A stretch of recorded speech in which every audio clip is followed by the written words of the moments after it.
And I'm Riley. Today we will discuss the different ways to measure blood pressure. When we check blood pressure with a sphygmomanometer, we get two numbers, a systolic blood pressure and a diastolic blood pressure. The systolic is the top number, and the diastolic is the bottom number. So what is the significance of the top number? The systolic blood pressure is the amount of pressure in your arteries during contraction of your heart muscle. A healthy systolic blood pressure is below 139 millimeters of mercury. The diastolic blood pressure indicates how much pressure your blood is exerting against your arterial walls while the heart is resting between beats. A healthy diastolic blood pressure is at or below 89 millimeters of mercury. Pulse pressure is another measure of blood pressure. The pulse pressure is calculated by subtracting the diastolic number from the systolic number. The most important to our study, however, is the mean arterial pressure, also known as MAP. MAP is calculated by adding 1/3 of the pulse pressure to the diastolic pressure.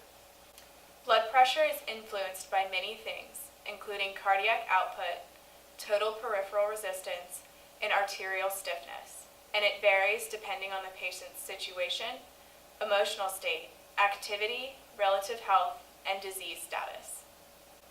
Now let's discuss the cardiac output, which is the volume of blood pumped by the heart every minute. The cardiac output is the product of the heart rate, which is the number of beats per minute, and the stroke volume, which is the amount of blood pumped per beat. A normal cardiac output is usually between 4 and 8 liters per minute. As we stated, in addition to the cardiac output, the total peripheral resistance is a major contributor to the control of blood pressure. Peripheral resistance is the resistance of arteries to blood flow.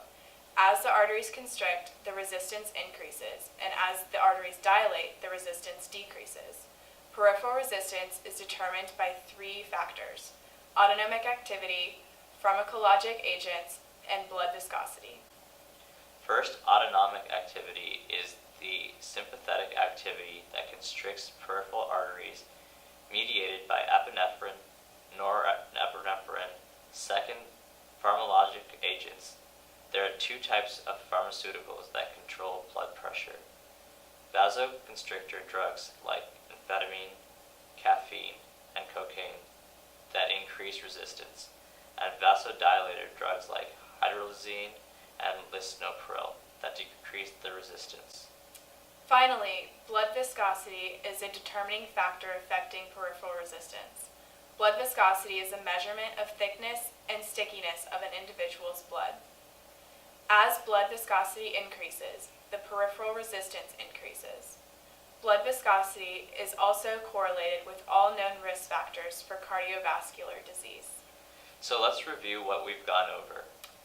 We discussed the various measurements associated with blood pressure, including the systolic blood pressure, the diastolic blood pressure, pulse pressure, and MAP, which is most important for our study. We also discussed various factors that contribute to blood pressure.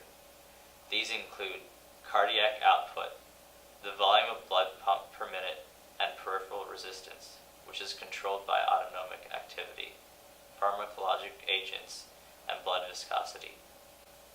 I hope you learned more about what your blood pressure truly means and what factors affect it. Thank you.